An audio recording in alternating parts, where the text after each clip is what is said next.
ചടങ്ങിൽ രണ്ടാമത്തെ സെഗ്മെൻ്റായിട്ട് നമ്മൾ തീരുമാനിച്ചിരിക്കുന്നത് വളരെ പ്രധാനപ്പെട്ടൊരു കാര്യമാണ്.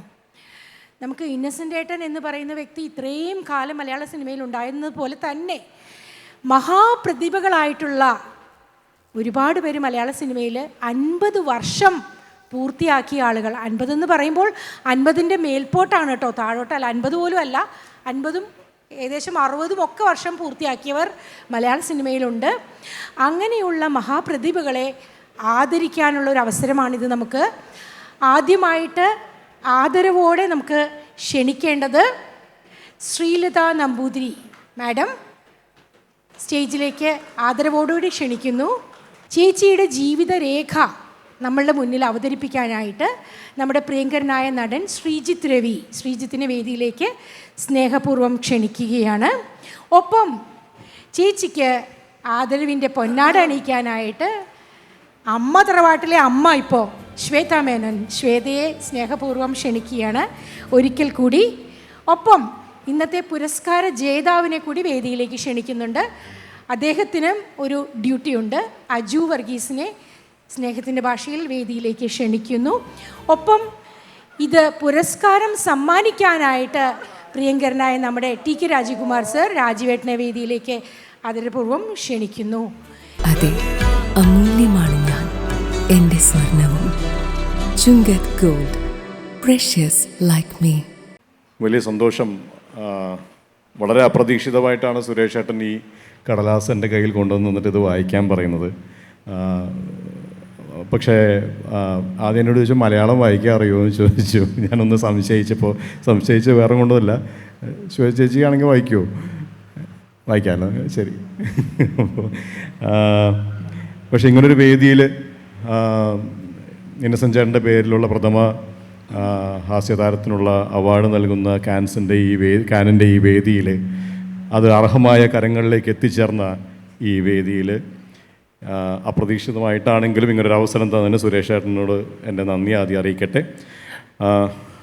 ശ്രീലത നമ്പൂതിരി സ്കൂൾ കാലഘട്ടം മുതൽ സംസ്ഥാന തലത്തിൽ സമ്മാനങ്ങൾ വാങ്ങിയ ഹൈജമ്പ് താരം, മികവുറ്റ ഗായിക, അങ്ങനെ ബഹുമുഖ പ്രതിഭയായിരുന്നു ശ്രീലത നമ്പൂതിരി. ദക്ഷിണാമൂർത്തി സ്വാമിയുടെ ശിഷ്യ. സ്കൂൾ പഠനത്തിന് ശേഷം KPACയിൽ ഗായികയായി ചേർന്നു. അധികം താമസിയാതെ KPACയിലെ തന്നെ മുൻനിര നടിമാരിൽ ഒരാളായി ശ്രീലത നമ്പൂതിരി മാറി. ഒരു ബാലതാരമായി 1953 ആശാദീപം എന്ന ചിത്രത്തിൽ സിനിമാഭിനയം ആരംഭിച്ച തെറ്റ്, ആ തെറ്റിന് സുരേഷ് ഏട്ടനാണ് ഉത്തരവാദി എന്ന് മാത്രം പറഞ്ഞുകൊണ്ട് തുടരുന്നു. പറഞ്ഞോളൂ. ഇത് വിക്കിപീഡിയയിൽ വളരെ തെറ്റായിട്ട് എഴുതിയിരിക്കുക. കാരണം ഞാൻ 68 സിനിമയിൽ വരുന്നത്. ഇത് ആശാദീപ് ഏത് സിനിമയൊന്നും എനിക്കറിയില്ല. 3 വയസ്സിലേ ഞാൻ അഭിനയിച്ച് തുടങ്ങിയത്. എന്തോ എനിക്കറിയില്ല സത്യമായിട്ടും. അപ്പോൾ ഒന്നാമത്തെ തെറ്റ്, അതിലൊരു മാർക്ക് എനിക്കില്ല, സുരേഷ് ഏട്ടന് കുറച്ചിരിക്കുകയാണ്. അപ്പോൾ അത് പോട്ടെ, സാറില്ലേ, പാസ് മാർക്ക് കിട്ടുമെന്ന് നോക്കാം അല്ലേ.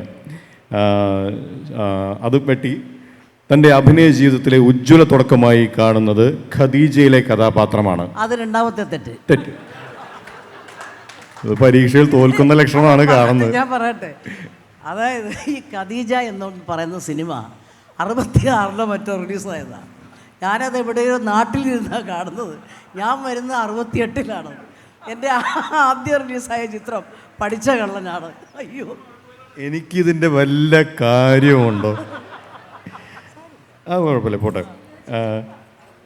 അപ്പോൾ തുടരാം. അപ്പോൾ തെറ്റുമ്പോൾ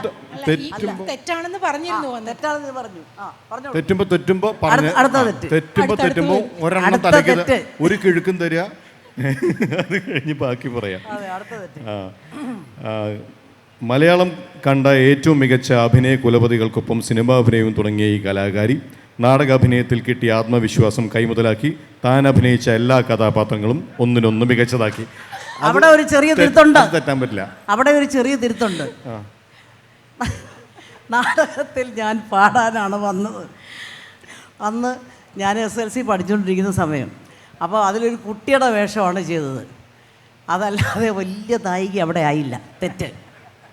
ചേച്ചി 68-ലല്ലേ ചേച്ചി സിനിമയിലേക്ക് വരുന്നത്? സിനിമയിൽ 68-ലല്ലേ വരുന്നത്?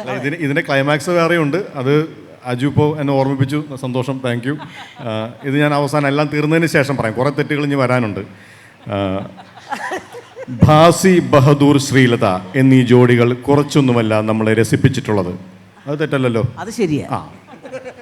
നമ്മുടെ അടുത്ത 300-ലധികം സിനിമകളിൽ അഭിനേത്രിയായും ഗായികയായും ശ്രീലത നമ്പൂതിരി തിളങ്ങി. ഓക്കെ അല്ലേ? ഓക്കെ. ശരി. 1968 ഇറങ്ങിയ 7 രാത്രികൾ എന്ന ചിത്രത്തിലെ കാക്കക്കറുമ്പികളെ എന്ന് തുടങ്ങി ഒട്ടനവധി മികച്ച ഗാനങ്ങൾ ശ്രീലത നമ്പൂതിരി പാടിയിട്ടുണ്ട്. ശരി, അതിലൊരു എഡിഷനും കൂടി ഉണ്ട്. ശ്രീവിദ്യാമ്മയ്ക്ക് വരെ പാടിയിട്ടുണ്ട്. പാട്ട് പാടിയിട്ടുണ്ട്. വിവാഹശേഷം 1979 അഭിനയവേദിയിൽ നിന്ന് പിന്മാറിയ ശ്രീലത നമ്പൂതിരി തെറ്റ്. 1980 ഞാൻ പറയട്ടെ, 80 കോളിളക്കം എന്നുള്ള സിനിമയായിരുന്നു ഞാൻ ലാസ്റ്റ് അഭിനയിച്ചത്. അത് 80 നവംബർ 16. മുഴുവൻ ഒരു വർഷമല്ലേ സാർ? ഒരു കുട്ടി. അപ്പോൾ ഒരു വർഷം മാറ്റി പിടിക്കാം, കുഴപ്പമില്ല. ശ്രീലത നമ്പൂതിരി 2005 കടമറ്റത്ത് കത്തനാർ എന്ന സീരിയലിലൂടെ തിരിച്ചുവരവ് നടത്തി. യോ തെറ്റ്. ഇത് കടമറ്റത്ത് കത്തനാർ അന്നുണ്ടോ? വിനോദയാത്ര എന്ന സത്യനന്ദിക്കാട് പടത്തിൽ എന്നാണ് അജു വർഗീസ് പറയുന്നത്. അത് ശരിയാണോ? അത് ശരിയാ. അതിൽ തിരിച്ചു വരുന്ന അല്ലല്ല, ഞാൻ പറയാം, തിരിച്ചു വരുന്ന അങ്ങനെയല്ല. എൻ്റെ നാട്ടുകാരനായ കേമതു, അതായത് അതിലൊരു കാര്യമുണ്ട്, കേമതു എൻ്റെ നാട്ടുകാരനാണ്. അപ്പം ഏതോ ഒരു സിനിമ, സുരേഷ് ഗോപി അഭിനയിച്ചൊരു സിനിമയാണ്. അപ്പോൾ എന്നോട് ഒരിക്കൽ ചോദിച്ചു, ചേച്ചി ഇതിലൊരു വേഷമുണ്ട്, അഭിനയിക്കാമോ? ഒരു സീനേ ഉള്ളൂ, KR ഗൗരിയമ്മ ചെയ്യുന്നൊരു അതുപോലുള്ളൊരു ക്യാരക്ടറാണ്. ഓക്കെ, അതാണ് ഞാൻ ആദ്യം അഭിനയിച്ചത്. രണ്ടാമത്തെ സിനിമയാണ് വിനോദയാത്ര. അത് അജുവാണ് പറഞ്ഞത്. Thank you. അജുവിന് പകുതി മാർക്ക്. അല്ല ശ്രീജിത്ത്, അജുവിന് പകുതി മാർക്ക് കൊടുക്കാം. പകുതി മാർക്ക് കൊടുക്കാം. പകുതി മാർക്ക് കൊടുക്കാം, കുഴപ്പമില്ല. തിരിച്ചുവരവ് നടത്തിയത് വിട്ട് കളഞ്ഞു. ഇപ്പോൾ സിനിമയിലും സീരിയലിലും TV ഷോ എന്നീ മേഖലകളിലും സമസ്ത മേഖലകളിലും സജീവ സാന്നിധ്യമാണ്. എന്തോ പറയാമോ ദിലീപ്? നോക്കട്ടെ മോളെ, ഈ പെയിൻ ശല്യമൊക്കെ സർവ്വസാധാരണമല്ലേ? Lice kit lice remover pain ശല്യത്തിൽ നിന്നും ഉടനടി ആശ്വാസം. No side effects. ഒരു അമൃത് വേണി ഉൽപ്പന്നം. TG രവി എന്നെങ്ങാനും ആണോ? അപ്പോൾ ഇനി പോട്ടെ. മലയാള സിനിമ ഉള്ള കാലത്തോളം ഓർത്തിരിക്കേണ്ട അഭിനേത്രിയാണ് ശ്രീലത നമ്പൂതിരി. അത് ഞങ്ങൾക്ക് സന്തോഷം. അപ്പോൾ ഇനി ഞാൻ ആ ക്ലൈമാക്സ് കൂട്ടിക്കാം. ഇത് സത്യം പറഞ്ഞ ഈ തെറ്റുകളൊക്കെ പറഞ്ഞ് ഇവിടെ അങ്ങനെ അവതരിപ്പിക്കണമെന്നും ഇത് സ്ക്രിപ്റ്റഡ് ആണ്. അതുകൊണ്ട് തന്നെ ചേച്ചി തന്നെ ഇതെല്ലാം നമുക്ക് വേണ്ടിയും വിക്കിപീഡിയയ്ക്ക് വേണ്ടിയും തിരുത്തി തരും എന്നുള്ള ഇൻഫർമേഷൻ എനിക്ക് നേരത്തെ സുരേഷ് ഏട്ടൻ തന്നിട്ടുണ്ട്. വളരെ പ്ലാൻഡ് ആയിട്ടുള്ള ഒരു പരിപാടിയായിരുന്നു ഇത് വളരെ കൃത്യമായിട്ട് നമ്മുടെ കെണിയിൽ ശ്രീലത ചേച്ചി വീണ്ടിരിക്കുകയാണ് എന്ന് സന്തോഷത്തോടെ നിങ്ങളെല്ലാവരെയും അറിയിക്കുകയാണ്. അല്ല, ഒരു കാര്യം കൂടി ശ്രീജിത്ത് ആഡ് ചെയ്യാനുണ്ട് ഇതിൽ. എനിക്ക് തോന്നുന്നത് ഇത് ഇവിടെയും പറയാത്തൊരു കാര്യമായിരിക്കും. ശ്രീലത ചേച്ചി നല്ലൊരു ശാസ്ത്രീയ സംഗീതജ്ഞയാണ്. അതുകൊണ്ട് തന്നെ ഇപ്പോൾ ഒരുപാട് ക്ഷേത്രങ്ങളിൽ കേരളത്തിൽ പലയിടത്തും സംഗീത കച്ചേരികൾ നടത്തുന്ന ഒരാൾ കൂടിയാണ്. അതിൽ പലതും നമ്മൾ കണ്ടിട്ടും കേട്ടിട്ടുമുണ്ട്. പാട്ടാണ് പഠിച്ചത് അല്ലേ? പാട്ട് പഠിച്ചിട്ടുണ്ട്. വളരെ കൃത്യമായിട്ടുള്ളൊരു കാര്യം. അതും പലപ്പോഴും സിനിമയിൽ പാടിയിട്ടുണ്ടെങ്കിൽ പോലും ശാസ്ത്രീയമായിട്ട് പഠിച്ചിട്ട് പാടിയതാണെന്നുള്ള കാര്യമൊന്നും മലയാളി ഓഡിയൻസിന് അറിയില്ല. ഇപ്പൊ പക്ഷേ അതറിയാം. ദക്ഷിണാമൂർത്തി സ്വാമികളോടാ പഠിച്ച മദ്രാസ്. അതാണ് ഏറ്റവും വലിയ കാര്യം അല്ലേ? പിന്നെ ഇപ്പോൾ ഒരു ഗുണം അല്ല, ഇപ്പോൾ ഒരു ഗുണം കിട്ടിയിരിക്കുന്നത് എന്താണെന്ന് വെച്ചാൽ, സിനിമയിലോ സീരിയലിലോ അഭിനയിച്ച് ഒരു കച്ചേരി നടത്തുന്ന ഒരു സ്ത്രീ ഇല്ല. അതെനിക്കൊരു പ്ലസ് പോയിന്റാണ്. അപ്പോൾ വളരെ സന്തോഷം. ഇങ്ങനെ തെറ്റിക്കാനുള്ളൊരവസരം ഇവിടെ തന്നതിനും എല്ലാവരുടെയും മുമ്പിൽ വെച്ച് ഒന്ന് ചമ്മാനുള്ള അവസരം തന്നതിനും സുരേഷ് ഏട്ടന് എൻ്റെ ഹൃദയം നിറഞ്ഞ നന്ദി രേഖപ്പെടുത്തുന്നു. ബാക്കി അതെല്ലാം സ്ക്രിപ്റ്റഡ് അല്ലേ? നമുക്ക് ഓർമ്മയിൽ നമ്മളൊരു രാവ് ഇങ്ങനെ സംഘടിപ്പിക്കുമ്പോൾ നമുക്ക് എല്ലാവരും ഇങ്ങനെ കടിച്ചു പിടിച്ച് ദിലീപ് ഇമോഷണൽ ആയതുപോലെ അല്ലെങ്കിൽ എല്ലാവരും ഇമോഷണൽ ആയിട്ട് സംസാരിച്ചാൽ പോരല്ലോ. നമ്മൾ കുറച്ച് ലൈവ്ലി ആവണം. ഇന്ത്യയിലെ തന്നെ ആദ്യത്തെ, എനിക്ക് തോന്നുന്നു എൻ്റെ പരിമിത അറിവിൽ, ഒരു എന്താ പറയുക, ആക്ട്രസ് ഹ്യൂമർ കോംബോ ഇവരുടെ ആയിരിക്കണം. അതെ, ബാസി സാറും ശ്രീരാമയുമാണ്. അങ്ങനെ എന്നെയൊക്കെ ഒരു നല്ല കോമഡി ഇതൊക്കെ ആക്കിയെടുത്ത ഒരു സംവിധായകൻ എൻ്റെ മുൻപിൽ ഇരിപ്പുണ്ട്, ജോഷി. ഒരുപാട് ചിത്രങ്ങൾ വർക്ക് ചെയ്തിട്ടുണ്ട്. പിന്നെ എനിക്ക് ഇന്നസെൻറ്റിനെ കുറിച്ചൊരു വാക്ക് പറയാനുണ്ട്. പറയണം. ഞാൻ അഭിനയമൊക്കെ നിർത്തി, ഞാൻ അഭിനയിക്കുന്ന കാലത്ത് ഇന്നസെൻ്റ് വന്നിട്ടില്ലെന്ന് തോന്നുന്നു. ഞാൻ അഭിനയം നിർത്തി 80 ആ കോളിളക്കത്തിലാണ്. അപ്പം ഞാനും ഭർത്താവും കൂടി ഈ അഭിനയമൊക്കെ നിർത്തിയ സമയത്ത് ഒരിക്കൽ തൃശ്ശൂർ കാസിനോ ഹോട്ടലിൽ അവിടെ നിൽക്കുമ്പോൾ ഉണ്ട് ഒരു ഓമിനി വാൻ, അവിടെ അതിൻ്റെ ചുറ്റും ഒരാളിങ്ങനെ നടക്കുന്നു. അപ്പോൾ നമ്മളിങ്ങനെ ശ്രദ്ധിച്ചപ്പോൾ ഇന്നസെൻ്റ് അതെന്താ ഇങ്ങനെ ചുറ്റും നടക്കുന്നത്? അപ്പോൾ അത് ടയർ പഞ്ചറായിപ്പോയി. പുള്ളിക്ക് എവിടെയോ പോകണം. അപ്പോൾ എന്നോട് ഞങ്ങളോട് പറഞ്ഞു എന്നെ ഒരു സ്ഥലത്ത് വിട്ടേക്കാമെന്ന് ചോദിച്ചു. വിട്ടേക്കാമെന്ന് പറഞ്ഞു. അങ്ങനെയാണ് ഞാൻ ഇന്നസെൻ്റിനെ ആദ്യമായിട്ട് കാണുന്നത്. പിന്നെ ഞാൻ ഏതോ ഒരു എൻ്റെ ഹസ്ബൻഡൊക്കെ മരിച്ചതിന് ശേഷം ഏതൊരു കോഫി ഷോപ്പിൽ വെച്ച് ഇങ്ങനെ കണ്ടപ്പോൾ എന്നോട് ചോദിച്ചു, നിങ്ങൾക്ക് സിനിമയൊക്കെ അഭിനയിച്ചൂടെ? ഞാൻ പറഞ്ഞു 10-23 വർഷമായി തന്നെയല്ലേ, എല്ലാം പുതിയ പുതിയ ആൾക്കാരല്ലേ, അവർക്കാർക്കും എന്നെ അറിയില്ല. എന്നാൽ പിന്നെ ഞാൻ നോക്കട്ടെ, ഒരു വഴിയുണ്ട്. അങ്ങനെയാണ് സത്യൻ അന്തിക്കാടിനോട് പറയുന്നത് ഇങ്ങനെ അവർക്കൊരു എന്തെങ്കിലും ഒരു ക്യാരക്ടർ കൊടുക്കുമെന്ന് പറഞ്ഞു. അങ്ങനെയാണ് സത്യൻ എന്നെ വിളിക്കുന്നത്. പക്ഷേ എൻ്റെ ജീവിതത്തിൽ ഒരു നല്ലൊരു കഥാപാത്രമായിരുന്നു അത്. പിന്നെ അതിൽ ഒരു മെക്കാനിക്കിൻ്റെ ഒരു കഥാപാത്രമാണ്. അപ്പം എന്നോട് സത്യൻ അതിൻ്റെ ഒരു 4-5 ദിവസം മുമ്പ് വിളിച്ച് പറഞ്ഞു അതിൽ പിന്നെ കാർ ഓടിക്കാൻ അറിയാമെന്ന്. ഞാൻ പറഞ്ഞു എനിക്കറിയില്ല, അത് പഠിക്കണമെന്ന് പറഞ്ഞു.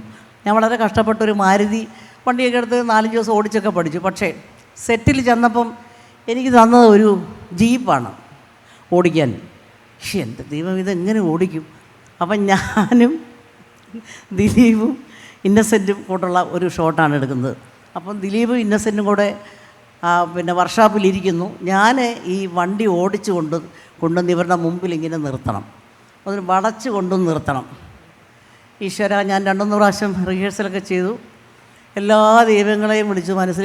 എൻ്റെ വിചാരം എന്താണെന്ന് വെച്ചാൽ, മലയാളത്തിലെ 2 പ്രഗത്ഭരായ നടന്മാർ ഞാൻ ഈ ജീപ്പ് ഓടിച്ച് ഇവരുടെ നെഞ്ചത്തോടെ കയറ്റി, ശ്രീലത ജീപ്പ് ഓടിച്ച് ഇവരുടെ നെഞ്ചത്തോടെ കയറ്റി നാളെ പേപ്പറിൽ വരുത്തല്ലേ. അതുകൊണ്ട് എല്ലാ ദൈവങ്ങളെയും പ്രാർത്ഥിച്ചു. അപ്പോൾ ഇന്നസെൻ്റിനെ വിളിച്ച് ചോദിച്ചു, സത്യം പറ, നിങ്ങൾക്ക് കാർ ഓടിക്കാൻ അറിയോ?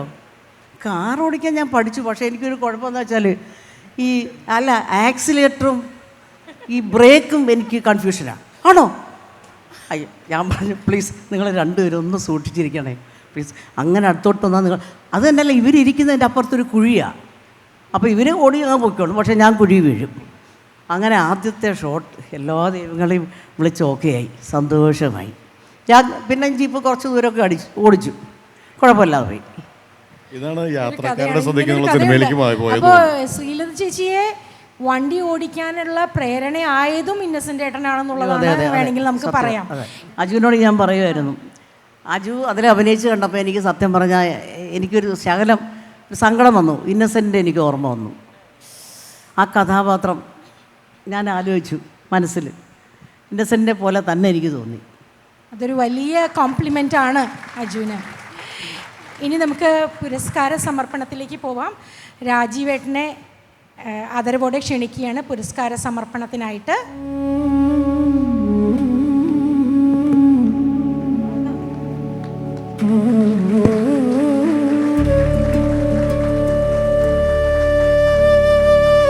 പൊന്നാട അണിയിക്കുന്നതിനായിട്ട് ശ്വേതയെ വിളിക്കുന്നു. അമ്മ പ്രസിഡന്റ് ശ്വേത ചേച്ചിക്ക് പൊന്നാട അണിയിക്കുന്നതിനായിട്ട്.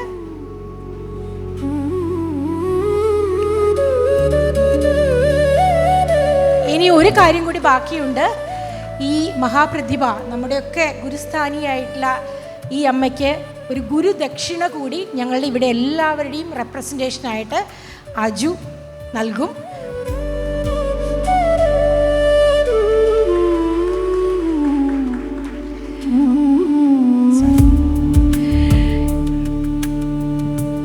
താങ്ക് യു ശ്രീലത ചേച്ചി, രാജീവേട്ട, ശ്വേത, അജു, ശ്രീജിത്ത്.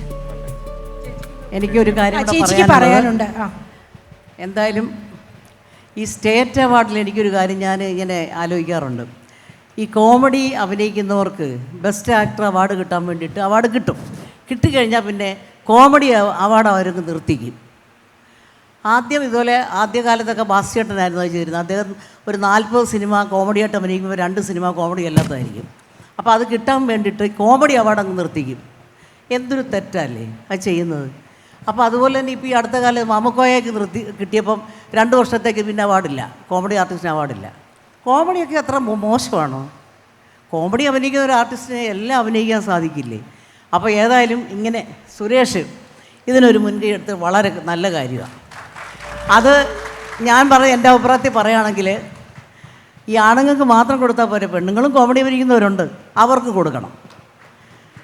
അതെ, വളരെ ശരിയാട്ടോ പറഞ്ഞത്. അതെ. ഏതായാലും ഇങ്ങനെ ഒരു സന്ദർഭം എനിക്ക് എന്നെയൊക്കെ അതുപോലെ മറന്നു പോകാതെ ആദരിക്കാൻ കാണിച്ച ഒരു മനസ്സിന് എല്ലാം നന്ദിയും. ശ്രീലത ചേച്ചി നമ്മളോട് സംസാരിച്ചപ്പോൾ നമ്മൾ പഴയ കാലത്തിലേക്ക്, ആ ബ്ലാക്ക് ആൻഡ് വൈറ്റ് യുഗത്തിലേക്കാണ് തിരിച്ചു പോയത്. ഇനി നമുക്ക് അതുപോലെ തന്നെ ആദരിക്കേണ്ട മറ്റൊരു വ്യക്തിത്വമുണ്ട്. ഒരുപാട് സിനിമകളിൽ വില്ലനായി അവതരിപ്പിച്ചു കഥാപാത്രങ്ങളെ, പക്ഷേ ജീവിതത്തിൽ ഇത്രയും സൗമ്യനായിട്ടുള്ളൊരു വ്യക്തിയെ കണ്ടിട്ടില്ല എന്നുള്ളതാണ് എല്ലാവരുടെയും അനുഭവം. എൻ്റെയും അനുഭവം, ഒരുപാട് പേരുടെ, എല്ലാവർക്കും അതാണ് പറയാനുള്ളത്. നമ്മളുടെ പ്രിയങ്കരനായ ആരാധ്യനായ TG രവി സർ, അദ്ദേഹത്തെ വേദിയിലേക്ക് ക്ഷണിക്കുകയാണ്. ഒപ്പം അദ്ദേഹത്തിൻ്റെ ജീവിതരേഖ ഇവിടെ ഇപ്പോൾ വായിച്ചതുപോലെയല്ല, ശരിയായി തന്നെ വായിക്കണം. കലാഭവൻ പ്രചോദനെ ക്ഷണിക്കുകയാണ് അത് വായിക്കുന്നതിനായിട്ട്. ഒപ്പം ഷാജി കല സാറിനെ വേദിയിലേക്ക് ക്ഷണിക്കുന്നു. നരേൻ ഒരിക്കൽ കൂടി വേദിയിലേക്ക് വരണം. അതുപോലെ തന്നെ ജോഷി സാറും ഒരിക്കൽ കൂടി വേദിയിലേക്ക് വരണം.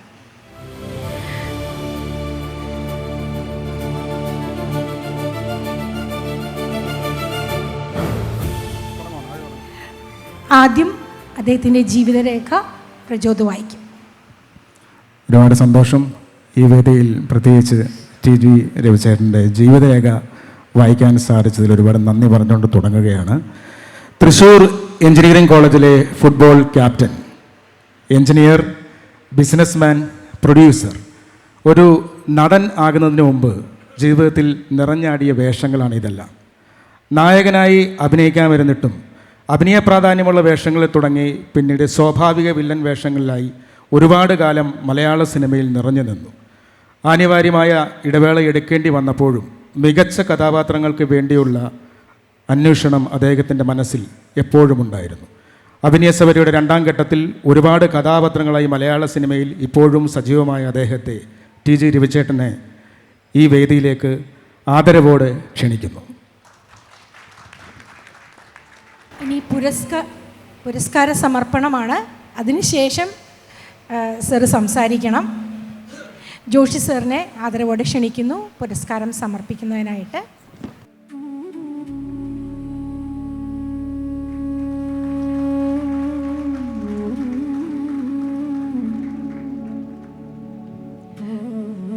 പൊന്നാട അണിയിക്കുന്നതിനായിട്ട് ഷാജി സാറിനെ ക്ഷണിക്കുകയാണ്.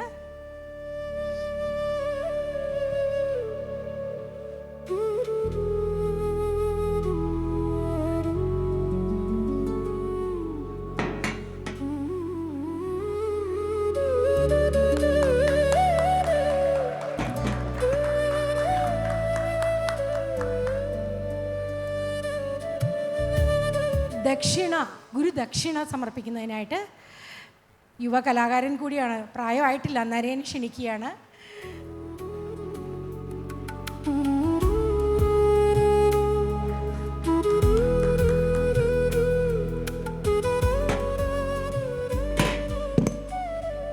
ഇനി സാറ് സംസാരിക്കും. ഈ വായിച്ചതിൽ തെറ്റൊന്നുമില്ല, എന്തായാലും കറക്റ്റാണില്ല. രസം എന്താണെന്ന് വെച്ചാൽ, നേരത്തെ ഈ പെട്ടെന്ന് ചില കോമഡി വരുന്ന ഒരാൾ എൻ്റെ കൂടെ ഇരിക്കണം, ദിലീപ്. നേരത്തെ ഇവിടെ സംസാരിച്ചപ്പോൾ പറഞ്ഞു, കയ്യടി കുറഞ്ഞു പോയപ്പോൾ ഇവിടുന്ന് വിളിച്ചു പറഞ്ഞ എന്താണെന്ന് വെച്ചാൽ, ഇന്നസെൻ്റ് ഉണ്ടായിരുന്നെങ്കിൽ ഈ കയ്യടി എങ്ങനെ ഉണ്ടാവുക എന്ന് ചോദിച്ചു. അപ്പോൾ അതിന് ഉത്തരം അപ്പം അവിടുന്ന് പറഞ്ഞെന്തറിയോ, ആളില്ലല്ലോ, പിന്നെ കയ്യടിയുടെ കാര്യം പറയണ്ട പറഞ്ഞിട്ടുണ്ട്. ഞാൻ പറഞ്ഞതെന്ന് വെച്ചാൽ, ഞാൻ പലപ്പോഴും ആലോചിച്ചു, ഇവിടെ പല അവാർഡുകളൊക്കെ കൊടുക്കാനുള്ളപ്പം 50 വർഷം കഴിഞ്ഞു എൻ്റെ.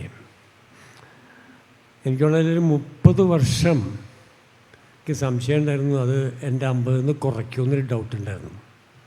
കാരണം വെച്ചാൽ ആ 30 വർഷം ഞാൻ ചെയ്ത ക്യാരക്ടർ മുഴുവൻ ഇത് കുറയ്ക്കേണ്ട ക്യാരക്ടേഴ്സാണ് പലതും. അത്രയും വർഷങ്ങൾ എന്നാ പണി മുഴുവൻ ചെയ്യിച്ചതിൽ ഒരാൾ ഇദ്ദേഹം തന്നെ കേട്ടോ, അല്ലേ, പഴയ കാലത്തെ. പക്ഷെ എന്തായാലും എനിക്ക് കിട്ടിയ അദ്ദേഹത്തിൻ്റെ ഇത് കയ്യിൽ കിട്ടിയൊരു ഭാഗ്യം എന്താണെന്ന് പറഞ്ഞു കഴിഞ്ഞാൽ, കുറച്ച് പ്രായമൊക്കെ ആയി കഴിഞ്ഞതിൽ ഈ അവാർഡ് ഇടയ്ക്ക് ഈ അവാർഡുകൾ എനിക്ക് കിട്ടാൻ വലിയ ബുദ്ധിമുട്ടായിരുന്നു. എനിക്ക് തരാറില്ല. എനിക്ക് ഞാൻ ചെയ്തിരുന്ന ക്യാരക്ടർ അങ്ങനെ ആയതുകൊണ്ട് ഇവൻ കൊള്ളരുതാത്തവനാണ്, അവനിത് കൊടുക്കേണ്ട കാര്യമില്ല തീരുമാനിച്ചിട്ടുണ്ട് ആൾക്കാർ. മലയാളികൾക്ക് സ്ത്രീകൾക്കൊക്കെ പേടിയായിരുന്നു സാറിനെ. ഇപ്പം എൻ്റെ അടുത്ത് വരാൻ ധൈര്യമില്ലല്ലോ. പക്ഷെ ഇപ്പം പേടിയില്ല. ഇപ്പം എനിക്ക് പേടിയില്ല. ഞാൻ സാറിൻ്റെ വീട്ടിൽ വന്നിട്ടുണ്ട്, പേടിയില്ല. അപ്പം എന്താ വെച്ചാൽ ഞാൻ പറഞ്ഞതെന്ന് വെച്ചാൽ അപ്പോൾ അത്തരത്തിലുള്ള മൊത്തമായിട്ട് എന്നെ പലപ്പോഴും പല കുടുംബങ്ങളിൽ കയറ്റിയിട്ടില്ല. എന്നെ ലിഫ്റ്റിൽ കയറിയപ്പോൾ ലിഫ്റ്റിൽ നിന്ന് ഇറങ്ങി ഓടിപ്പോയിട്ടുണ്ട് പെൺകുട്ടികൾ.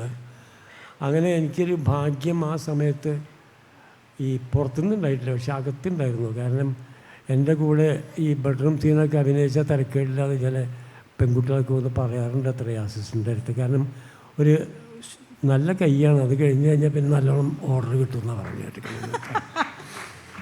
അങ്ങനെയൊക്കെ പറയാറുണ്ട്. പക്ഷേ ഞാനിപ്പോൾ പറയാൻ വന്നതെന്ന് വെച്ചാൽ ഒരു കഴിഞ്ഞ കുറച്ച് നാളുകൾക്ക് മുമ്പ്, 2 വർഷം മുമ്പ് മനോരമ എൻ്റെ സുഹൃത്ത് ഉണ്ണി വാര്യർ എന്നെ ഒരു ഇൻ്റർവ്യൂ എന്നൊക്കെ പറഞ്ഞ് വിളിച്ചു. എന്നിട്ട് അവിടെ വന്നിട്ട് എൻ്റെ 80ാമത്തെ വയസ്സ് കേക്ക് കെട്ടിച്ചു. അതാണ് പറ്റിയ അബദ്ധം. 80ാമത്തെ വയസ്സായി എന്ന് അറിഞ്ഞതിന് ശേഷം ഈ കഴിഞ്ഞ 2 കൊല്ലമായിട്ട് എനിക്ക് കണ്ടമാനം അവാർഡ്സ് കിട്ടിയിട്ടുണ്ട്. 80 കഴിഞ്ഞു എന്ന് പറഞ്ഞപ്പോൾ തരണമെന്ന് എനിക്ക് തോന്നുന്നത്. പക്ഷേ ഇതല്ല. കാരണം ഇതല്ല എന്ന് പറയാൻ വെച്ചാൽ മറ്റെന്താ പറയുക, ചില 80 കഴിഞ്ഞില്ലേ, ഇനിയിപ്പോൾ നമുക്ക് പെട്ടെന്ന് കൊടുക്കുക, എന്നിട്ട് യാത്രയൊക്കെ അലവാന്ന് വെച്ചിട്ട് അങ്ങനെയൊന്നും വിചാരിച്ചിട്ടൊന്നുമല്ല. ക്യാൻ ചാനൽ അവർക്ക് തെറ്റിയെന്ന് പറയാനാണ് ഞാൻ പറഞ്ഞു വന്നേ. ജാതകം 90 വയസ്സ് വരെ ഉണ്ട്. അപ്പം അതുകൊണ്ട് ഇതൊക്കെ അങ്ങനെ വിചാരിച്ച് തന്നവർക്കൊക്കെ തെറ്റിയിട്ടുണ്ട്. പക്ഷെ ഇത് തെറ്റില്ല എന്തായാലും. ഇല്ല, ഞങ്ങളെല്ലാം യങ്സ്റ്റേഴ്സിന് മണിയമ്പിള്ള രാജേട്ടനൊക്കെ ഇരിക്കുന്നത്, അദ്ദേഹത്തിനും ചേച്ചിക്കും ഒക്കെ ഇവർക്കൊന്നും 80 ഞാൻ പറയാൻ കാര്യം എന്താണെന്ന് വെച്ചാൽ ഈ കഴിഞ്ഞ ചില അവാർഡ്സ് ഇപ്പോൾ കിട്ടാൻ തുടങ്ങിയിട്ടുള്ള അവാർഡുകൾ പലപ്പോഴും എന്താണെന്ന് വെച്ചാൽ ഞാൻ തീരെ പ്രതീക്ഷിക്കാത്ത വിധത്തിൽ കിട്ടിയൊരു ചാൻസാണ് എനിക്ക് ഈ മറ്റേ പൊറഞ്ചു മറിയൻ ജോസിൻ്റെ ക്യാരക്ടർ. എന്താ വെച്ചാൽ ഞാൻ നമ്മുടെ ജയരാജ് വാര്യരുടെ മകളുടെ കല്യാണത്തിന് ഞാനന്ന് ആഫ്രിക്കയിലാണ്. അപ്പോൾ ആ കല്യാണത്തിന് അയാൾ എന്നെ ക്ഷണിച്ചു. പക്ഷേ എനിക്ക് വരാൻ പറ്റുന്നുണ്ടാവില്ല എന്ന് ഞാൻ പറഞ്ഞു. പക്ഷേ വരാൻ ഞാൻ ഓടി വരിക ചെയ്തു. അതിനകത്ത് ഓടി വന്ന് ആ കല്യാണം കഴിഞ്ഞ് തിരിച്ച് പുറത്ത് നിന്ന് നടക്കുമ്പോൾ എൻ്റെ സുഹൃത്ത് വരുന്നിങ്ങനെ കേട്ടു. ഒരു പൊളിറ്റീഷ്യനാണ്. അപ്പോൾ അയാളും കണ്ടു കുറേ നാളായി. അതിന് അയാൾ വരുമ്പോൾ ഞാൻ കണ്ടിട്ട് പോകാമെന്ന് വെച്ചാൽ അവിടെ ഇങ്ങനെ വെയിറ്റ് ചെയ്തപ്പോഴാണ് പൊറഞ്ചു മറിയൻ ജോസിൻ്റെ പ്രൊഡ്യൂസർ അവിടേക്ക് വരുന്നത്. താൻ നാട്ടിലുണ്ട് ഇഷ്ടമാന്ന് ചോദിച്ചിട്ടുണ്ട്. ഞാൻ പറഞ്ഞു ഇഷ്ടമാന്ന് പറഞ്ഞു. അതേ ജോഷ് സാറിൻ്റെ ഒരു പടം കിട്ടോ, അത് എങ്ങനെയാപ്പോൾ നാട്ടിലുണ്ടാവുമോ? ഞാൻ പറഞ്ഞു വിളിച്ചാൽ വരാമല്ലോ. അങ്ങനെയാണ് പൊറഞ്ചു മറിയൻ ജോസിന് ഞാൻ വന്ന് പെട്ടത്. എനിക്ക് തോന്നുന്നത് ആ ചേഞ്ച് വന്നുള്ള കാലങ്ങളിൽ ഞാൻ ചെയ്ത ഏറ്റവും നല്ല ക്യാരക്ടർ പൊറഞ്ചു മറിയൻ ജോസാണ്. അത് ആ ഡയറക്ടറുടെ കയ്യിൽ നിന്ന് തന്നെ ഈ സംഗതി വാങ്ങാൻ പറ്റി എന്നുള്ളത് തന്നെ എൻ്റെ ഒരു വലിയ ഭാഗ്യമായിട്ട് കാണാം. ഇപ്പോഴും വാങ്ങുമ്പോൾ എനിക്കിപ്പോഴും ചങ്കിടിപ്പുണ്ട് കേട്ടോ സാറിനെ കാണുമ്പോൾ. പൊതുവെ അങ്ങനെയാണ്, ഈ സാറിനെ കാണുന്ന എല്ലാവർക്കും ചെറിയ പേടിയാണ്. അതെന്താ കുഴപ്പമുള്ള ആളാണ്, ഒരു കുഴപ്പമില്ലെന്ന് എനിക്കറിയാം. പക്ഷെ എന്നാലും ഒരു പേടിയാണ്. അതിനേക്കാൾ കൂടുതൽ ബഹുമാനമുണ്ട്. അല്ല ചേട്ടാ, നമുക്കറിയാം മലയാള സിനിമയിലെ നമ്മൾ പല ആൾക്കാരെയും, ഇപ്പം ഞാൻ അടങ്ങുന്ന ആൾക്കാരെ എല്ലാവരും ചേട്ടാ അല്ലെങ്കിൽ എന്നൊക്കെ വിളിക്കും. പക്ഷേ ചേട്ടാ എന്നൊക്കെ വിളിക്കും, ചേച്ചി എന്നൊക്കെ. ഈ ജോഷി സാറിനെ നമ്മൾ ജോഷി സാറിനെ വിളിക്കാൻ പറ്റുള്ളൂ. അങ്ങനെ കാര്യമുണ്ട്, ശരിയല്ലേ? ജോഷി സാറിനെ നമ്മൾ ജോഷി സാറിനല്ലേ വിളിക്കാൻ പറ്റുള്ളൂ. ആ ഒരു സംഗതി, ഒരു ഭയമല്ല, റെസ്പെക്റ്റ് സാർ സമ്മതിക്കില്ല. പക്ഷെ അതാണ് നീട്ടണില്ല. ഞാനിപ്പോൾ എന്തായാലും എനിക്ക് സുരേഷ്, എനിക്കൊരു ഇൻ്റർവ്യൂ ആയിട്ട് ബന്ധപ്പെട്ടാണ് ഞാൻ സുരേഷിനെ ബന്ധപ്പെട്ടത്. പക്ഷേ ആ ഇൻ്റർവ്യൂവിൽ അത് കഴിഞ്ഞതിന് ശേഷം സുരേഷ് ആ ഇൻ്റർവ്യൂ കൊണ്ട് അവസാനിപ്പിച്ചിട്ടില്ല. ഞങ്ങൾ തമ്മിൽ വളരെ അടുത്ത സൗഹൃദമുണ്ട്. ത്രൂ ഫോണാണെങ്കിൽ എന്നെ വിളിക്കും. ഏതായാലും ഇങ്ങനൊരു നല്ല കാര്യം ചെയ്തു എന്നുള്ളതിന് എനിക്ക് തന്നതല്ല ഞാൻ പറഞ്ഞത്, ഈ ഇന്നസെൻറ്റിൻ്റെ പേരിൽ ഇങ്ങനൊരു അവാർഡ് ഏർപ്പാടാക്കി എന്നുള്ളതുകൊണ്ട് സുരേഷും ബന്ധപ്പെട്ട ആൾക്കാരോട് വളരെയധികം നന്ദിയുണ്ട് എനിക്ക് എന്തായാലും ഇതിനകത്ത്. അതിനിടയ്ക്ക് സുരേഷ് ഒരു രണ്ട് വാചകം എനിക്ക് ഇന്നസെൻറ്റിനെ കുറിച്ചും പറയാൻ തന്നെ അധികം പറയുന്നില്ല. ഇന്നസെൻറ്റ് ഞങ്ങൾ സംസാരിച്ചതാണ്. അതായത് ഇന്നസെൻറ്റ് എവിടെയും ഫിറ്റാവുന്ന ആളാണ്. നല്ല കോമഡിയനാണ്, നല്ല ആക്ടറാണ്, നല്ല രാഷ്ട്രീയക്കാരനായി. സാഹിത്യകാരന്മാരുടെ കൂടെയും കാണാൻ മൂപ്പരെ. അപ്പോൾ എല്ലാ കാര്യത്തിലും എവിടെ ചെന്നാലും ഫിറ്റായി പോകുന്നൊരു വിദ്വാനാണെന്ന്. അങ്ങനെയുള്ള ആർട്ടിസ്റ്റുകളെ തട്ടാൻ വലിയ ബുദ്ധിമുട്ടാണ്. എന്തായാലും അങ്ങനൊരു സന്ദർഭത്തിൽ എനിക്ക് ഈ സ്റ്റേജിൽ കയറാനും ഇത് ഗുരുദക്ഷിണയായിട്ട് ഇത് കിട്ടാനും, അതും എൻ്റെ നല്ല വേണ്ടപ്പെട്ടൊരു കുട്ടി എന്ന് പറഞ്ഞ് ഞാൻ ഇഷ്ടപ്പെടുന്നൊരു കുട്ടിയാണ്. അങ്ങനെ ചെയ്യുന്നത് കിട്ടി, നിങ്ങളുടെ കയ്യിൽ നിന്ന് അവാർഡ് കിട്ടി. അത് സാധനം സുരേഷിനോട് നന്ദി, എല്ലാവർക്കും നന്ദി പറഞ്ഞുകൊണ്ട് അവസാനിപ്പിക്കുന്നു. വളരെ ചെറുപ്പത്തിൽ പ്രായമുള്ള കഥാപാത്രം ചെയ്തു, പ്രായമായതിന് ശേഷം ചെറുപ്പക്കാരനായിട്ടുള്ള കഥാപാത്രം ചെയ്തു. നമ്മൾക്ക് എല്ലാവരും, നമ്മളിപ്പോൾ ജോഷി സാറിന് വിളിക്കുന്നത് പോലെ ഇദ്ദേഹത്തിനെ നമ്മളെല്ലാവരും കുട്ടേട്ടാന്നാണ് വിളിക്കുക. അതുല്യ കലാകാരൻ NN പിള്ള സാറിൻ്റെ മകൻ, അത്രയും വലിയൊരു ലെഗസി കൊണ്ടു നടക്കുന്ന വിജയരാഘവൻ ചേട്ടൻ, നമ്മുടെ പ്രിയപ്പെട്ട വിജയരാഘവൻ അവർകൾ അദ്ദേഹത്തെ വേദിയിലേക്ക് ആദരവോടെ ക്ഷണിക്കുകയാണ്. അദ്ദേഹത്തിൻ്റെ ജീവിതരേഖ വായിക്കുവാനായിട്ട് നമ്മുടെ വിഷ്ണു ഉണ്ണികൃഷ്ണനെ വേദിയിലേക്ക് സ്നേഹപൂർവ്വം ക്ഷണിക്കുന്നു. ഒപ്പം മണിമുള്ള രാജുചേട്ടനെ വേദിയിലേക്ക് ക്ഷണിക്കുകയാണ്. കാര്യമുണ്ട്, ചേട്ടൻ അവിടെ ഇരുന്ന് ആലോചിക്കുന്നു. അതുപോലെ തന്നെ ദിലീപിനെ ഒരിക്കൽ കൂടി വേദിയിലേക്ക് ക്ഷണിക്കുകയാണ്. ഞാനിനി നീ എന്നൊന്നും വിളിക്കുന്നില്ല, ദിലീപിന് മാത്രമേ വിളിക്കുള്ളൂ. എന്താണ് വിഷമം പലർക്കും? ആയിക്കോട്ടെ, അതെ, ടിനിയാണ് അല്ലെങ്കിലും പ്രശ്നം ഉണ്ടാക്കി. ഓക്കെ, അപ്പോൾ നമ്മളിനി ജീവിതരേഖ വിഷ്ണു വായിക്കും. നമസ്കാരം. ഇന്നസെൻ്റ് ഏട്ടനെ പോലത്തെ ഒരു ലെജൻഡിൻ്റെ പേരിൽ ഇങ്ങനെ ഒരു പ്രോഗ്രാം നടക്കുമ്പോൾ ഈ വേദിയിൽ നിൽക്കാൻ കഴിയുന്നത് തന്നെ വലിയ ഭാഗ്യമാണ്. ആ സന്തോഷത്തോടുകൂടി ഇത് ഞാൻ വായിക്കാം. അഭിനയത്തിലെ അത്ഭുതമാണ് മലയാളിക്ക് വിജയരാഘവൻ. 100 വയസ്സുകാരനെയും 40കാരനെയും അനായാസം അഭിനയിപ്പിക്കാൻ കഴിയുന്ന നടൻ. കഥാപാത്രത്തിലേക്ക് പൂർണ്ണമായും സന്നിവേശിക്കുകയല്ല വിജയരാഘവൻ്റെ രീതി, മറിച്ച് തൻ്റെ നാട്യവൈഭവങ്ങളിലേക്ക് ആ കഥാപാത്രത്തെ സന്നിവേശിപ്പിക്കുകയാണ്. യൗവനകാലത്ത് ഏകലവ്യനിലെ വയോധികനായ ചേറാടിക്കറിയാകാനും ഈ പ്രായത്തിൽ പടവെട്ടിലെയും നെയ്മറിലെയും ചെറുപ്പമുള്ള റോളിൽ ആറാടാനും കഴിയുന്നതും അതുകൊണ്ടാണ്. എന്നും മാന്ത്രിക പ്രകടനത്തിൻ്റെ പൂക്കാലം സമ്മാനിച്ച അഭിനേതാവ്. കിഷ്കിന്ധാകാന്ഡം വിജയരാഘവൻ്റെ അഭിനയ ചരിത്രത്തിലും പുതിയ അധ്യായം എഴുതി ചേർത്തു. കാണികൾ നെഞ്ചോട് ചേർത്ത സിനിമ ദേശീയ ജൂറിയെയും അമ്പരിപ്പിച്ചു. അർഹിച്ച അംഗീകാരം വിജയരാഘവനെ തേടിയെത്തി. സിനിമയിലും ജീവിതത്തിലും നിലപാട് കൈവിടാത്ത വ്യക്തിത്വം. നാടകാചാര്യൻ NN പിള്ളയുടെ മകന് ജീവിതത്തിൽ അഭിനയിക്കാൻ അറിയില്ലെന്ന് അടുപ്പമുള്ളവർ പറയും. നായകനായും വില്ലനായും സ്വഭാവ നടനായും പ്രേക്ഷകൻ്റെ ഹൃദയം കീഴടക്കിയ മഹാനടന് കാനിൻ്റെ വേദിയിലേക്ക് ഹൃദയം നിറഞ്ഞ സ്വാഗതം. വിജയരാഘവൻ, ഞങ്ങളുടെ എല്ലാം കുട്ടേട്ടൻ.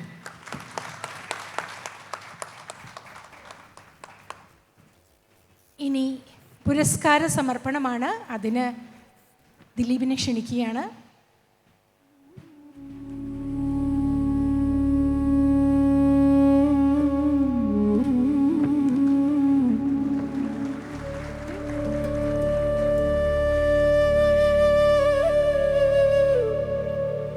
അപ്പോൾ ഇനി പൊന്നാട അണിയിക്കുന്നതിനായിട്ട് മണിയമ്പിള്ള ചേട്ടനെ ക്ഷണിക്കുകയാണ്.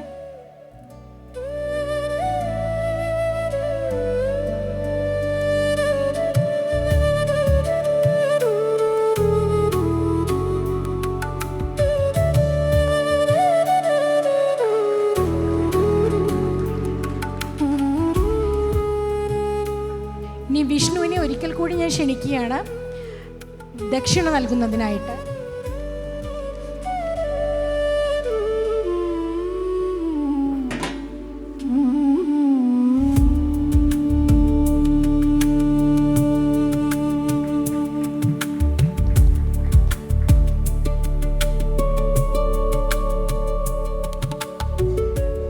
കുട്ടേട്ടൻ സംസാരിക്കാം.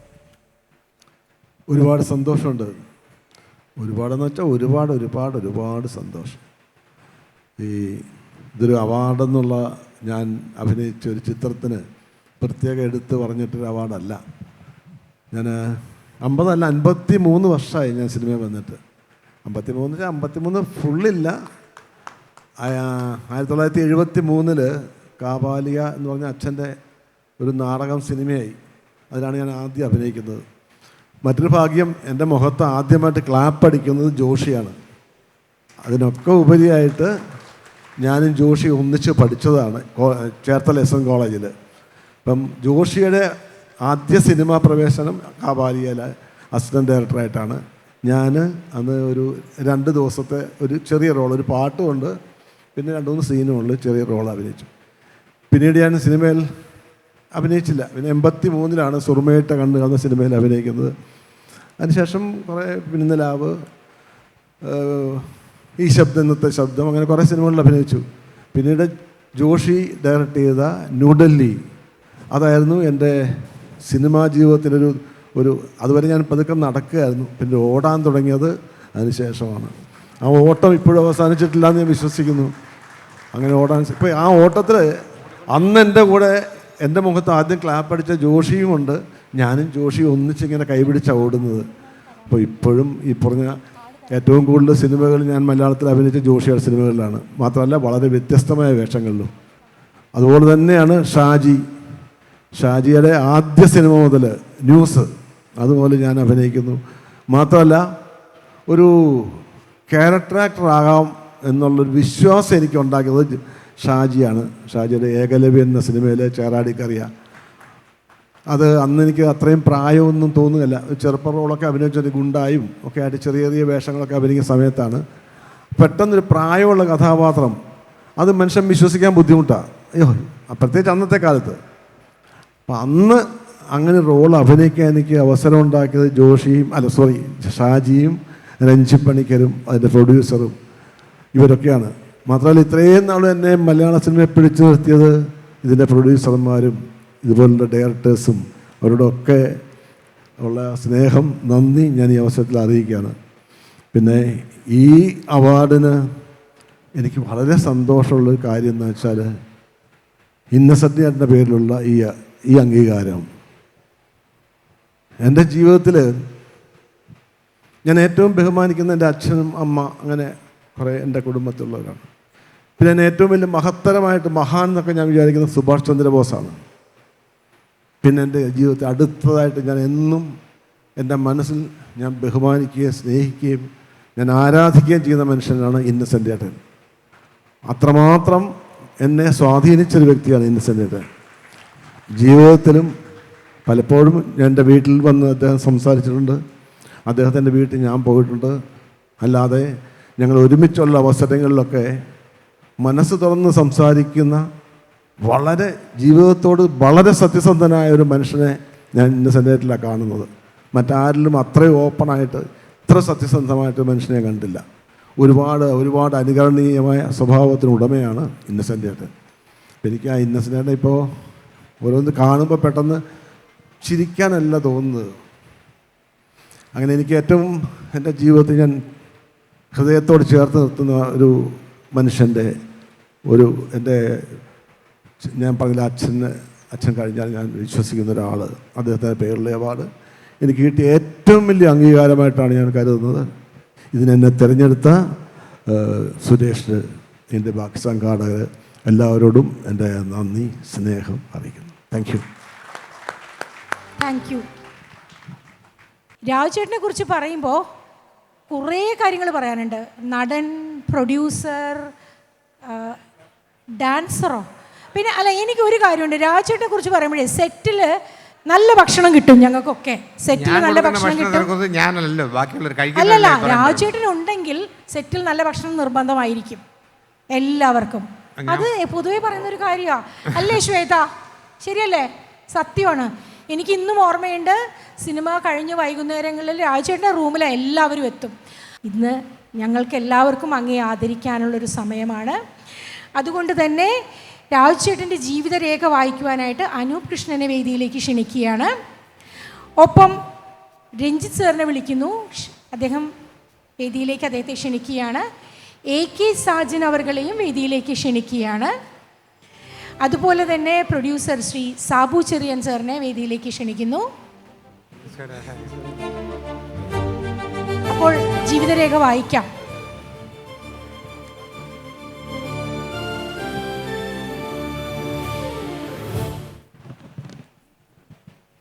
നമസ്കാരം, എൻ്റെ പേര് അനൂപ് എന്നാണ്. ഇതിലുള്ള കുറച്ച് ആൾക്കാർക്കൊക്കെ എൻ്റെ പേര് അറിയാമെന്ന് കരുതുന്നു. വളരെയധികം നിമിത്തത്തിൽ വിശ്വസിക്കുന്ന ഒരാളാണ് ഞാൻ. ദീർഘിപ്പിക്കുന്നില്ല. എനിക്ക് കിട്ടിയ ഒരു വേദി ആയതുകൊണ്ട് മാത്രം ഞാൻ ഒരുപാട് ബഹുമാനപ്പെട്ട ആൾക്കാരൊക്കെ മുന്നിൽ നിൽക്കുന്നതുകൊണ്ട് തന്നെ സംസാരിക്കണമെന്ന് മനസ്സിങ്ങനെ പറഞ്ഞുകൊണ്ടിരിക്കുന്നു. ഏറ്റവും ആദ്യമായിട്ട് നീ സിനിമയുടെ ചോറുണ്ട് തുടങ്ങിയ എന്ന് ചോദിച്ചത് ഇരിങ്ങാലക്കുട ചന്തക്കുന്നിലെ ഇന്നസെൻ്റ് അങ്കിളിൻ്റെ വീട്ടിലിരുന്നിട്ടാണ്. മാതൃഭൂമിയുടെ സുരേന്ദ്രേട്ടനും ഞാനും കൂടി ഭരതൻ സാറിൻ്റെ ഒരു പ്രോഗ്രാമിന് അദ്ദേഹത്തിന് ഇൻവൈറ്റ് ചെയ്യാൻ വേണ്ടി പോയപ്പോഴായിരുന്നത്. അതിനുശേഷം വർഷങ്ങൾക്ക് ശേഷം ഏഷ്യാനെറ്റിൻ്റെ ഒരു അവാർഡ് എനിക്ക് കിട്ടുമ്പോൾ ആ വേദിയിൽ തൊട്ടു മുമ്പിൽ ഗോൾഡൻ കളർ കസവും മുണ്ടും എടുത്തുകൊണ്ട് കസവ് ജുബയും എടുത്തുകൊണ്ട് തന്നെ ഇന്നസെൻ്റ് അങ്കിൾ ഉണ്ടായിരുന്നു. അന്ന് ഞാൻ പോയി ഇതേപോലെ ഈ എക്സ്പീരിയൻസ് ഞാൻ അദ്ദേഹത്തിൻ്റെ അടുത്ത് പറഞ്ഞു. എന്നോട് ഇങ്ങനെ പണ്ട് ചോദിച്ചിട്ടുണ്ട് 2014 എന്ന്.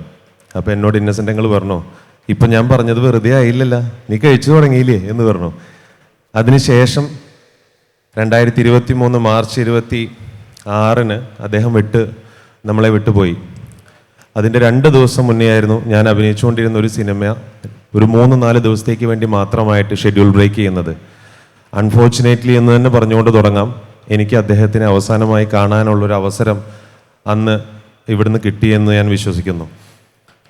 ഇന്നസെൻ്റ് എന്ന് പറയുന്ന ഒരു ബഹുമുഖ പ്രതിമയുടെ ഓർമ്മ ഈ ഒരു ഹാളിൽ എല്ലായിടത്തും ഇങ്ങനെ നിറഞ്ഞു നിൽക്കുമ്പോൾ, അദ്ദേഹത്തിനോടുള്ള സ്നേഹം ഈ വേദിയിൽ എല്ലായിടത്തും നിറഞ്ഞു നിൽക്കുമ്പോൾ, നിമിത്തം എന്ന് ഞാൻ പറഞ്ഞു തുടങ്ങിയത് തന്നെ എനിക്കിന്ന് ജീവിതരേഖ വായിച്ച് ഇവിടെ അവതരിപ്പിക്കാനുള്ള അവസരം കിട്ടിയത് ബഹുമാനപ്പെട്ട മണിയൻപിള്ള രാജു ചേട്ടൻ്റെ ജീവിതരേഖയാണ്. അതിൻ്റെ കാരണം ഞാൻ ബാലേന്ദ്ര മേനോൻ സാറിൻ്റെ ശിഷ്യനാണ്. എനിക്ക് ഏറ്റവും ആദ്യമായിട്ടൊരു അവസരം ബാലേന്ദ്ര മേനോൻ സാറാണ് തരുന്നത്.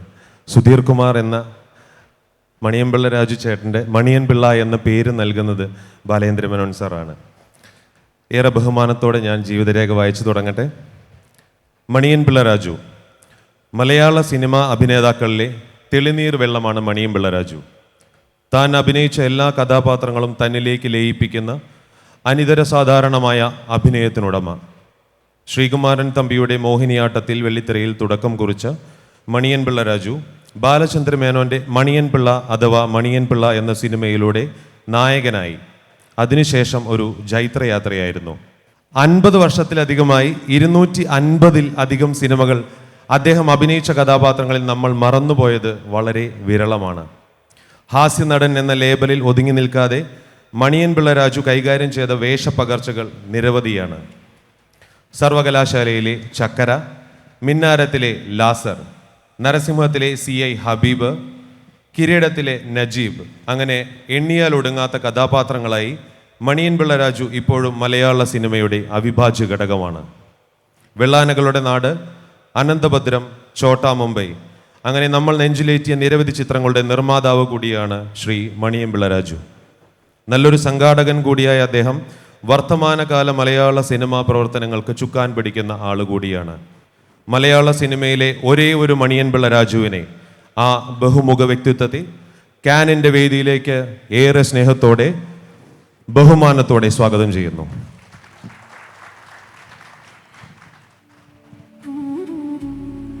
നന്ദി അനു. ഇനി നമ്മൾ പുരസ്കാര സമർപ്പണത്തിലേക്ക് കടക്കുകയാണ്. സാബു സാറിനെ പുരസ്കാര സമർപ്പണത്തിനായിട്ട് ആദരപൂർവ്വം ക്ഷണിക്കുന്നു.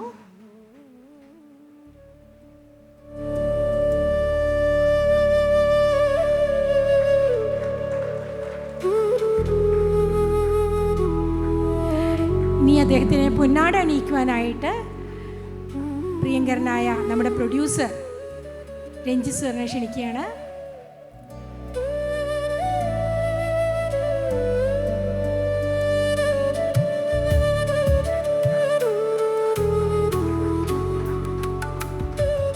ഇനി ഗുരുസമക്ഷം ദക്ഷിണ നൽകുന്നത് അനൂപ് തന്നെ ചെയ്യാം.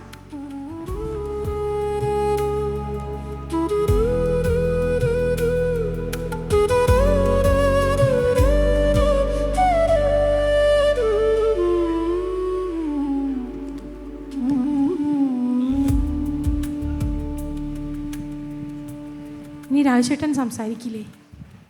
എല്ലാവർക്കും എൻ്റെ വിനീതമായ നമസ്കാരം. 1975 ശ്രീകുമാരൻ തമ്പി സാറിൻ്റെ മോഹിനിയാട്ടത്തിലൂടെയാണ് സിനിമയിൽ വന്നത്. ഇപ്പം 51 വർഷമായി. 81 ബാലേന്ദ്ര മേനോൻ മണിയമ്പിള്ള അഥവാ മണിയമ്പിള്ള എന്നുള്ള സിനിമയിൽ എന്നെ അഭിനയിച്ചുകൂടിയാണ് മണിയമ്പിള്ള എന്നുള്ള പേര് എനിക്ക് വന്നത്. ഞാൻ ഏറ്റവും കൂടുതൽ സിനിമയിൽ അഭിനയിച്ചത് ജോഷി സാറിൻ്റെയും പ്രിയദർശൻ്റെയും ഷാജി കൈലാസിൻ്റെയും പിന്നെ 10 പടത്തിൽ നായകനായിരുന്നു. ആർക്കും അറിയില്ലായിരിക്കും, പി ചന്ദ്രകുമാറിൻ്റെ പടത്തിൽ. അപ്പം അങ്ങനെ പേരെടുത്ത് പറയാൻ തുടങ്ങി ഒരുപാട് പേരുണ്ട്. പക്ഷേ ഇവരത്തുള്ള നന്ദി എങ്ങനെ പറയണമെന്ന് എനിക്കറിയില്ല. അവരൊക്കെയാണ് എന്നെ പിടിച്ചു നിർത്താൻ അല്ലെങ്കിൽ ഇത്രയും കാലം ഇവിടെ ജീവിച്ചു പോകാൻ കഴിഞ്ഞത്.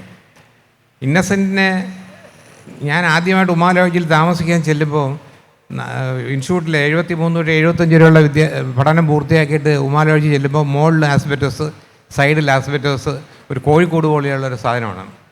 90 രൂപയാണ് അതിന് വാടക. 2 പേരാണ് ഷെയർ ചെയ്യേണ്ടത്. 45 രൂപയാണ് വാടക. അപ്പോൾ എൻ്റെ അടുത്ത് പറഞ്ഞു, സാർ ഇങ്ങനെ ഒരു മലയാള നടികർ തങ്ങിയിരുന്നാർ ഇന്നസെൻറ്റ് അന്ത കട്ടിൽ തായത്. കട്ടിലില്ല, ഒരു ഇരുമ്പ് ബെഞ്ച് പോലെയാണ് സംഭവം. അപ്പോൾ അവിടെ ആസ്പെറ്റോസിൻ്റെ ചെവിയിൽ ആണി വെച്ച് പോറി എഴുതിയിട്ടുണ്ട് ഇന്നസെൻ്റ് എന്ന്. അപ്പോൾ ഇന്നസെൻ്റ് അങ്ങനെ പ്രശസ്തനായിട്ടില്ല. അപ്പോൾ ഞാനിത് ആലോചിച്ചു, ഇത് ആരായിരിക്കും ആൾ? പിന്നെയാണ് പരിചയപ്പെടുന്നത്. ആ ഉമാലോജിൻ്റെ കഥ എടുക്കുമ്പോഴത്തേക്കും അവിടെ കൊച്ചിൻ എനീഫൻ എൻ്റെ ഓപ്പോസിറ്റ് റൂമായിരുന്നു. അപ്പോൾ അന്ന് കൊച്ചിൻ എനീഫ് കാണാനായിട്ട് ക്രോസ് മണി സാറിൻ്റെ അസോസിയേറ്റ് ആയിരുന്ന ജോഷി സാർ വരും.